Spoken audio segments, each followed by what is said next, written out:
அஸ்ஸலாமு அலைக்கும். Welcome to higher farms. கத்தியவாரில் மேலு பஞ்ச கல்யாணி. இந்த காலில் பார்த்தீங்கன்னா தண்ணி பட்டால் நல்லா வெளில தெரியும். கொத்த குழம்பு கருப்பு குழம்பு. இதோட ஹைட்டு பார்த்தீங்கன்னா இப்போமே 46 இன்ச்சு இருக்குது. 5 to 6 மாதம் குட்டி. கடி எதுவுமே இல்லைங்க பாருங்க. இப்போமே நல்லா ட்ரெயினாக இருக்குது. இந்த பிரச்சனையும் இல்லை.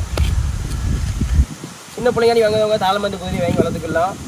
கடி எதுவுமே கிடையாது பாருங்கள். கடி போதும் எந்த பழக்கமும் கிடையாது. லொக்கேஷன் பார்த்தீங்கன்னா தென்காசி மாவட்டம் கடையநல்லூர் பக்கத்தில் கிருஷ்ணாபுரம்.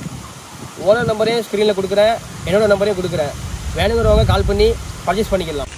அதே மாதிரி ஒரு சில பேர் சொல்லி பார்க்க மாட்டேன் அப்படிங்கிறவங்களுக்கு இந்த குதிரை ஏற்ற குதிரை தான். சொல்லி மந்திரி சொல்லி இருக்குது, ஏன்னா மந்திரி இருக்குது. ஓகேவா?